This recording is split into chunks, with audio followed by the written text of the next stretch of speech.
পলাশীর পরাজয় ও বাঙালির মানসিকতা তখন ও এখন। পলাশীর যুদ্ধ ১৭৫৭ বাংলার ইতিহাসে এক কালো অধ্যায়।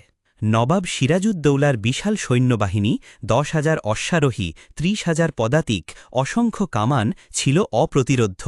অথচ রবার্ট ক্লাইভ মাত্র ৩,০০০ সৈন্য নিয়ে, যাদের অধিকাংশই ছিল অপ্রশিক্ষিত, জয়ী হয়েছিলেন। কিভাবে? সামরিক শক্তিতে নয়, বাঙালির মানসিকতার দুর্বলতাকে কাজে লাগিয়ে। ইতিহাস বলে, নবাবকে যখন বন্দী করে হেনস্থা করা হচ্ছিল, হাজার হাজার মানুষ নীরব দর্শকের মতো তামাশা দেখেছিল। ক্লাইভ তার ডায়েরিতে লিখেছেন, জনতা যদি একটি ঢিলও ছুঁড়ত, ইংরেজদের পরাজয় নিশ্চিত ছিল, কিন্তু সেই ঢিল কেউ ছোড়েনি।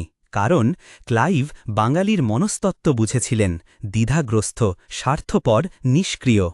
মীর জাফরের বিশ্বাসঘাতকতা তার জয়কে সহজ করেছিল, কিন্তু ক্লাইভ জানতেন এই জাতি নিজেদের দুর্বলতায় ডুবে আছে। আজ ২০২৫ সালে বাংলাদেশের প্রেক্ষাপটে প্রশ্ন জাগে, আমরা কি সেই মানসিকতা থেকে বেরিয়ে এসেছি? সামাজিক মাধ্যমে আমরা সরব, কিন্তু রাস্তায় নীরব। অন্যায়ের বিরুদ্ধে কথা বলি, কিন্তু ঢিল ছোড়ার সাহস কই? পলাশীর পরাজয় শুধু সৈন্যের ছিল না, মানসিকতারও ছিল। ইতিহাসের সত্যতা যাচাই করলে দেখা যায়, ক্লাইভের ডায়েরি ও সমকালীন ইংরেজি দলিলে এই ঘটনার উল্লেখ আছে। মীর জাফর, উমিচাঁদ, রায়বল্লভদের করুণ পরিণতিও ইতিহাসে লিপিবদ্ধ। আজ আমাদের ভাবার সময়, আমরা কি এখনও সেই নীরব দর্শক, নাকি সত্যিকারের পরিবর্তনের জন্য ঢিল ছুঁড়তে প্রস্তুত?